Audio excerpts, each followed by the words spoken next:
So big day for the literary world today. Prince Harry's highly anticipated memoir Spare has finally been released. And we're not talking about it today. We're not talking about it. I know, we did that yesterday. But it did get us talking about books, you know, kind of books in general and reading, and saying, do you ever turn your nose up at someone else's reading choices? You know, like, do you look and go, oh, no, they're reading that trashy thing? Linda. If you do, then you are not alone, because some celebrities, like Gwenyth Paltrow, for example, have hired book stylists, would you believe? Yes, to curate their literary collections to ensure that their shelf looks impressive and nobody's going to be judging them. You see, I find that quite pathetic, really, that you have to get a curator in to put the books in yourself.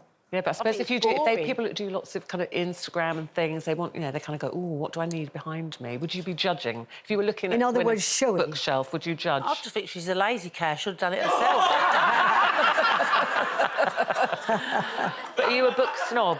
I am a bit of a book snob, really. Yeah, because Lauren likes all the sort of more trashy reality sort of star books and everything. Lovely. I mean, if you're interested in Towie and all those sort of things, she watches all those. So she likes the reality stars. And then Louis is more intellectual, so he reads more like sort of dramatic books and whatever.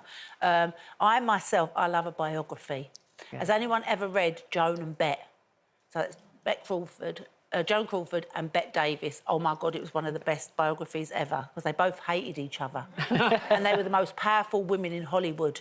So, yeah, I love a biography. Anything that's... Oh, thrillers. I love a thriller as well. But do you think if someone came to your house and they were looking at your bookshelf, do you think they're judging me? Do you think you should have a bit of Shakespeare up there? No, because most of the books we get from Loose Women, because when we have a guest on, they always give us a book. So I've got loads of books up there. They'd be well impressed with my bookshelf. See, I would be nervous if Janet came round to look at my bookshelf, because I know she'd be judging.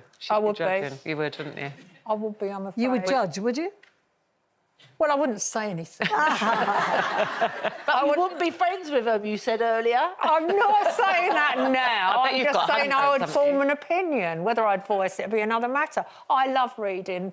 And I was listening on the radio the other day, they had a bookseller on who said that since COVID, obviously, book sales have gone up. I think they went up 20% last year, but the good news is here we are in January and people are still buying books after Christmas because people have really got the reading bug, which is fantastic, especially for independent bookshops where you can go in and browse books. I never read less than two. I've always got 2 books on the go. Have you? What, novels? Or... Well, I am reading the biography of Harvey Weinstein, which sounds like a really grim read, but I wanted to understand how Harvey Weinstein got to the position he got in. So it's all about how he started the movie business, and it carries on right through his powerful years in Hollywood. But would you read that alongside a fictional story about I read a Rebus. I could read Ian Rankin at the same time. I love reading. My thing is, I like books, but because Eamon has to get up so early, it was becoming a problem because I only really read at night. I'm busy in the day,